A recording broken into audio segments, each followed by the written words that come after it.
The La Crosse Public Library Archives presents Dark La Crosse Stories, a series in collaboration with the La Crosse Tribune, featuring the seedier side of La Crosse, Wisconsin's history.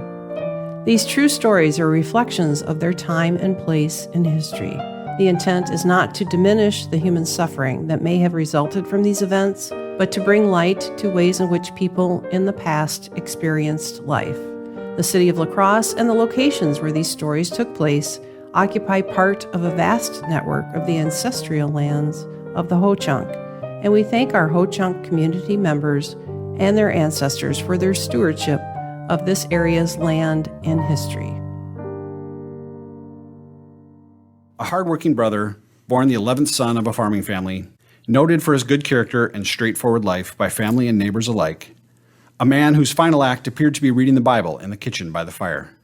Or a desperate, demented man prone to drinking and violent acts, his sudden fits of fury made even more menacing by the fact that he couldn't speak above a whisper. In the cold, gray days of February 1894, Evan Evanson, still living with his family and working on their Bostwick Valley farm in the town of Greenfield, was growing increasingly quarrelsome with his siblings. He'd started drinking, occasionally breaking things in the house, or taking his aggression out on the horses by whipping them. His family was used to Evan's temper, though things seemed to be worsening these last few weeks. Late into the month, Evan threatened his sister Julia with a kitchen knife, but she knocked it out of his hand into the snow and returned to her chores. The next night, around 1:30 a.m., when the rest of the family was sleeping, Evan picked up an axe and crept into the room of his brother Theodore. I was angry at him. I wanted the family to sell the farm to me.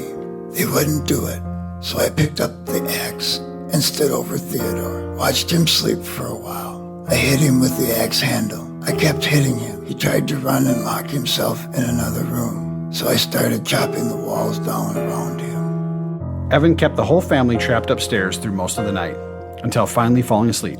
His sister Julia was able to take the weapon and hide it, and his brother Theodore snuck out through a window and made his way to La Crosse for the sheriff. Upon reaching law enforcement, he was found to have several bruises on his body and a severe cut on his head. Theodore was able to receive medical attention, but the sheriff was called away on another matter before he could return with Theodore to the Evanson house. The next morning, Julia drove her brother Evan into town for some supplies. Upon their return, the plan was for the sheriff to meet them at the Evanson home and arrest Evan for assaulting his brother. However, while in town, Evan separated from his sister, purchased a revolver, and headed to a nearby saloon for a few drinks. It was at the saloon. I heard the sheriff was looking for me. So when I got in the car with Julia to head home, I told her to pull over at the fork in the road, just before you reach the Tullison's coulee. And I jumped out and just ran. Despite 2 days of searching, Evanson eluded the sheriff. On the night of February 25th, 1894, he made another late-night visit to his family's farm. He fired his newly acquired gun at his own family. 3 bullets hit his mother, one in the fleshy part of her left arm, another in the left leg below the knee, and a third in her back. Despite the gunshot wounds, she ran from the house attempting to flee. But she slipped on the ice outside and fell, breaking her right ankle. The sight of his mother's body bleeding on the snow-covered ground caused Evan to scream. He ran back in the house and returned with a butcher knife. I was going to take my own life. Lord help me, I tried. I cut again and again and again. Evan Evanson passed out on the ground outside the house. His attempt at suicide failed, though he had sawed open his own throat in several places. The rest of the family stood frozen on the lawn, too scared to move. Eventually, Julia, Theodore, and the others carried the bodies of both their mother and brother inside the home. For days, it was unclear whether either of them would survive.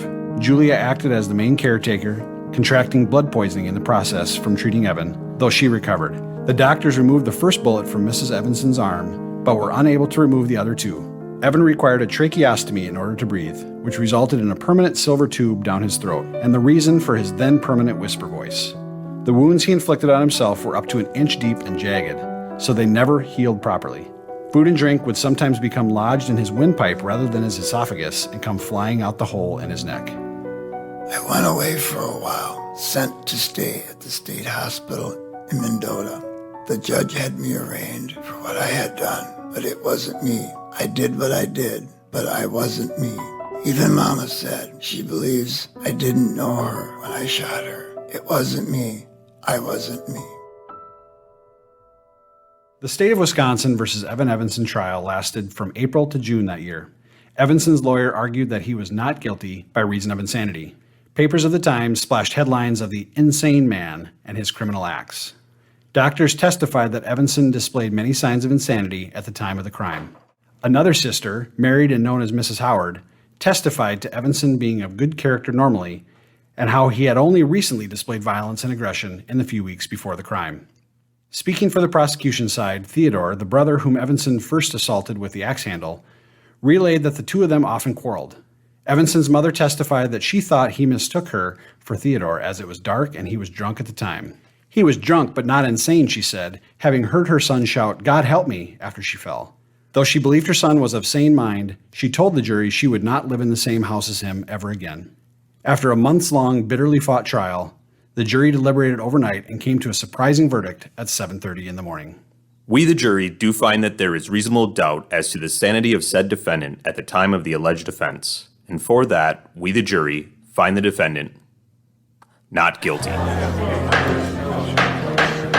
Furthermore, we, the jury, find the defendant has recovered from such insanity, and at the time of this trial is now of sound mind.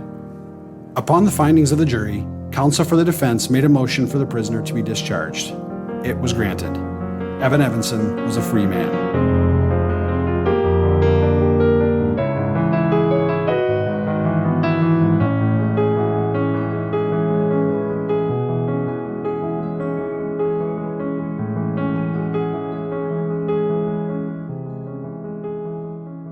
Little is known about how Evanson passed his days following the trial. He stayed in the area, continued farming, and eventually married and had a son. His name reappears in the La Crosse Tribune in 1906 with a headline that read, "Maniac Threatens to Slay Whole Family." Evanson was once again sent to the state hospital at Mendota, pronounced insane by a commission of doctors, and eventually released, but patterns of old aggressive behavior and violent acts were on the rise. Over the years, a growing discontent between Evanson and his wife Sophia led to him signing over the deed to the farm and several pieces of machinery, altogether worth an estimated $10,000 to her, after she found him in what the Tribune called a compromising position. Later, Evanson tried to sue his wife to get the land back, but that trial would never take place. My husband died on the morning of March 1st, 1915. His body was found in the cellar of our home, charred and burned from a house fire started the night before. My son Edmund and I were not home, as Evan had been drinking again and was in one of his moods. He struck our boy, just 16 at the time, and lunged toward me. I grabbed my son's hand and we ran with nothing but the clothes on our backs for a mile until we reached my brother's house. We stayed there for the night. It was early in the morning, not yet dawn, when the news of the fire got to us. Neighbors made the call and rushed to our home, several of them running inside the burning building to help carry out furniture and other goods. A group of them worked until the smoke got too thick. Evan was alongside them, I was told, weeping and shouting, "My home is going to burn to the ground!" At some point during the chaos, the rescuers lost track of Evan.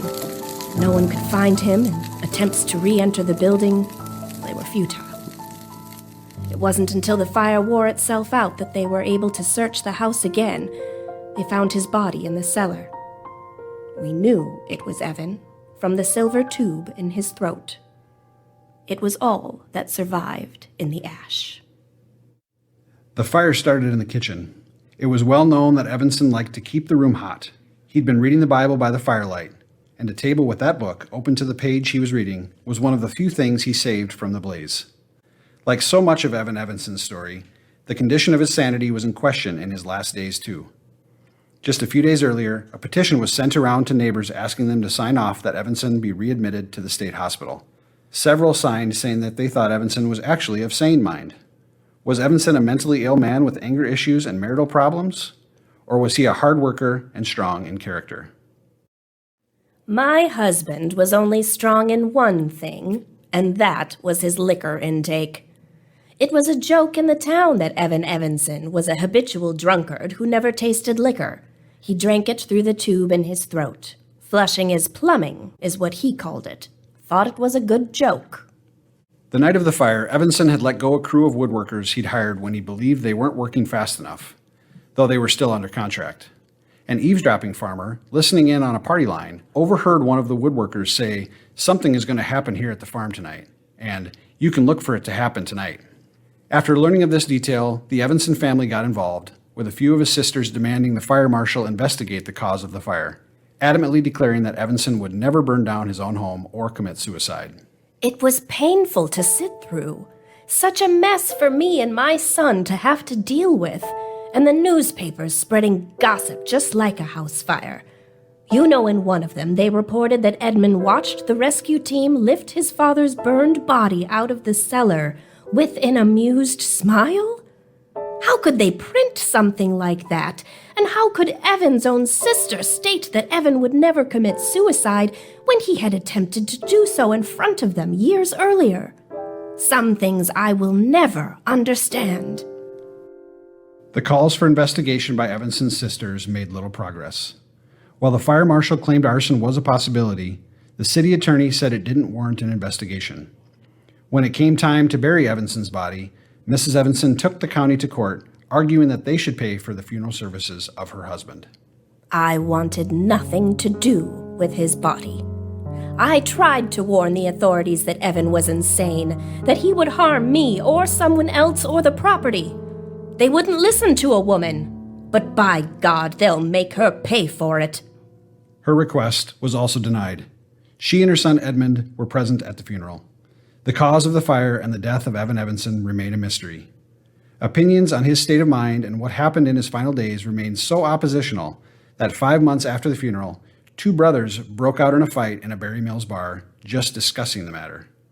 So who was Evan Evanson? Can a person shift from sane to insane like a yo-yo on a string and still be declared safe for society? What does it mean that most of Evanson's accusers were women who were not listened to by the judge, jury, and police force? The archives can only tell a piece of the story. The rest is just whispers.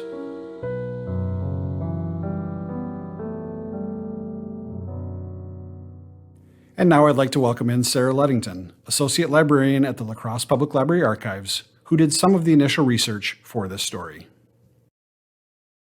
What comes to mind when you hear the word asylum? Do you picture a place, a rambling park-like property, an imposing building with staggered wings that look like they are reaching out to draw you in? Maybe it looks abandoned in your mind, haunted even, a place ripe for urban legends. Now think about the phrase, to give asylum. Somehow, the addition of a verb makes that word so much kinder. To give asylum is to provide respite, shelter, security.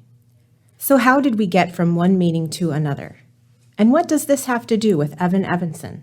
Unfortunately, Evan Evanson had the bad luck to be sent to the Wisconsin State Hospital for the Insane at a time in 1894 when the shine was beginning to wear off a philosophy toward mental health care that had once held such hope. When the Wisconsin State Hospital for the Insane was being planned in 1857, the board responsible for it employed an architect who would be able to tailor a popular new plan to their own specifications. It was called the Kirkbride Plan, developed by psychiatrist Thomas Story Kirkbride, who worked with early mental health advocate Dorothea Dix to promote an approach to care called moral treatment. Now, you may be thinking, moral treatment, that sounds like an obvious approach to mental health care. And you would be correct, but at the time it was revolutionary. Up until then, people in need of mental health care were treated criminally. Their behavior was seen as incurable and a failing on their part. Kirkbride's approach was that people could be cured by being treated in an environment of calm. He developed a design for a hospital that would allow for fresh air and sunshine in any room. There would be a central building with wings extending on either side that were slightly staggered. He recommended that these hospitals be constructed on large plots of land to allow for enjoying the benefits of being outdoors. In Wisconsin, such a locale was acquired on the north shore of Lake Mendota, and construction began in 1860. In the hospital trustees' report for that year, accommodation was already being made in the event that the 32 patient capacity was exceeded. 2 years and an expansion later, the hospital board noted a total of 103 patients at the time of its annual report. The day-to-day activities of the patients, as reported by the board, involved social events, opportunities to attend lectures, as well as working to maintain the facility, either on its farm or in the laundry facilities. As this state-supported method of treatment, which was only intended for short-term care, gained traction, the demand for it put the moral treatment philosophy to the test.